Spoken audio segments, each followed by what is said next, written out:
ಎಲ್ರಿಗೂ ನಮಸ್ಕಾರ. ಇವತ್ತು ನಾನು ನೋಡಿ ಸಿನಿಮಾ ಸೀತಾ ಪಯಣ. ಇದೊಂದು ಕಂಪ್ಲೀಟ್ಲಿ ಫ್ಯಾಮಿಲಿ ಪ್ಯಾಕೇಜ್ ಇರುವಂಥ ಸಿನಿಮಾ. ಈ ಸಿನಿಮಾ ಡೈರೆಕ್ಟ್ ಮಾಡಿದವರು ಅರ್ಜುನ್ ಸರ್ಜಾ ಅವರು. ಅವರೇ ಪ್ರೊಡಕ್ಷನ್ ಕೂಡ, ಅವರೇ ಕತೆ ಎಲ್ಲ ಬರೆದಿದ್ದಾರೆ. ಸಿನಿಮಾಕ್ಕೆ ಮ್ಯೂಸಿಕ್ ಮಾಡಿದವರು ಅನೂಪ್ ರೂಬೆನ್ಸ್.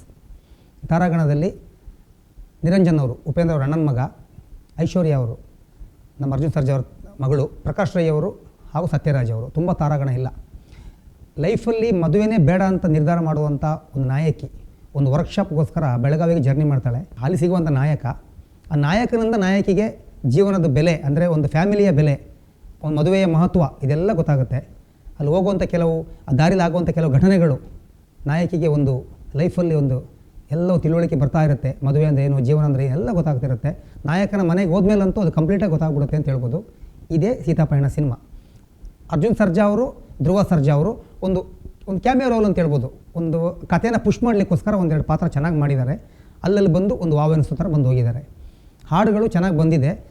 ನಮಗೆ ಈ ಸಿನಿಮಾ ಮೂಲ ತೆಲುಗು ಅದರಿಂದ ಡಬ್ಬಿಂಗ್ ಮಾಡಿದ್ದರಿಂದ ಹಾಡುಗಳು ನಮಗೆ ಅಷ್ಟು ಸಾಹಿತ್ಯಗಳು ಕೇಳಿಸ್ತಿಲ್ಲ. ಇನ್ನು ನಾವು ಸಾಹಿತ್ಯನ ಯೂಟ್ಯೂಬ್ ನೋಡ್ಕೊಂಡು ತಿಳ್ಕೊಬೇಕಾಗುತ್ತೆ, ಬಿಟ್ಟರೆ ಸಿನಿಮಾದಲ್ಲಿ ಅರ್ಥ ಆಗಿಲ್ಲ ಸಾಹಿತ್ಯ. ಅಷ್ಟೊಂದು ಏನು ನಮಗೆ ಕ್ಯಾಚಿ ಅನಿಸಿಲ್ಲ. ಟ್ಯೂನ್ಗಳು, ಬ್ಯಾಕ್ಗ್ರೌಂಡ್ ಟ್ಯೂನ್ಗಳು ಅನೂಪ್ ಅವರು ಚೆನ್ನಾಗಿ ಮಾಡಿದ್ದಾರೆ. ಆಮೇಲೆ 20 ಸೆಕೆಂಡ್ಲಿ ಆ ಸಿನಿಮಾದ ಕತೆ ಮುಂದುವರಿಯೋದು. ನಿಮಗೆ ಒಂದು 20 ಸೆಕೆಂಡ್ಲಿ ಒಂದು ಘಟನೆ ಆಗುತ್ತೆ. ಈಗ ಆಗೋದೆಲ್ಲ ಒಳ್ಳೆಯದಕ್ಕೆ ಅಂತ ನಾನು ನುಡಿದೆ, ಅದು ಕೆಲವು ಸಲ ಲೇಟ್ ಆದರೆ ಒಳ್ಳೆಯದಕ್ಕೆ ಅಂತ. ಇಲ್ಲಿ ಒಂದು 20 ಸೆಕೆಂಡ್ ಲೇಟ್ ಆಗೋದಕ್ಕೆ ಆ ನಾಯಕಿಯ ಒಂದು ಪ್ರಾಣ ಉಳಿಯುತ್ತೆ. ಆ ಪ್ರಾಣ ಉಳಿಸಿದವ್ರು ಯಾರು, ಅವರಿಗೆ ಇವರು ವಾಪಸ್ ಬರುವಾಗ ಯಾವ ಥರ ಥ್ಯಾಂಕ್ಸ್ ಹೇಳ್ತಾರೆ ಅಂತ ಹೇಳೋದೇ ಸಿನಿಮಾ. ಅಲ್ಲಿ ಕೆಲವು ಆ್ಯಕ್ಷನ್ ಸೀನ್ಗಳನ್ನೂ ಕೂಡ ಅರ್ಜುನ್ ಅವರೇ ಶೂಟ್ ಮಾಡಿದ್ದಾರೆ, ಡೈರೆಕ್ಟ್ ಮಾಡಿದ್ದಾರೆ. ನಿರಂಜನ್ ಅವರು ಅದ್ಭುತವಾಗಿ ಆ್ಯಕ್ಷನ್ ಮಾಡಿದ್ದಾರೆ. ಕೊಟ್ಟ ಪಾತ್ರನ ಚೆನ್ನಾಗಿ ಅಚ್ಚುಕಟ್ಟಾಗಿ ಮಾಡಿದ್ದಾರೆ. ತುಂಬ ಅವರಿಗೆ ಪಾತ್ರಕ್ಕೆ ಏನು ಅವಕಾಶ ಇಲ್ಲ ಇದರಲ್ಲಿ. ಇದು ನಾಯಕಿ ಪ್ರಧಾನ ಸಿನಿಮಾ ಅಂತ ಹೇಳ್ಬೋದು.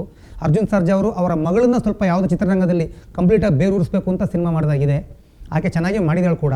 ಯಾಕೆ ಪ್ರೇಮ ಬರಹ ಸಿನಿಮಾ ನೋಡಿದ್ದೆ, ಅದಕ್ಕಿಂತ ಇದರಲ್ಲಿ ಆ್ಯಕ್ಟಿಂಗ್ ಇಂಪ್ರೂವ್ ಆಗಿದ್ದಾರೆ.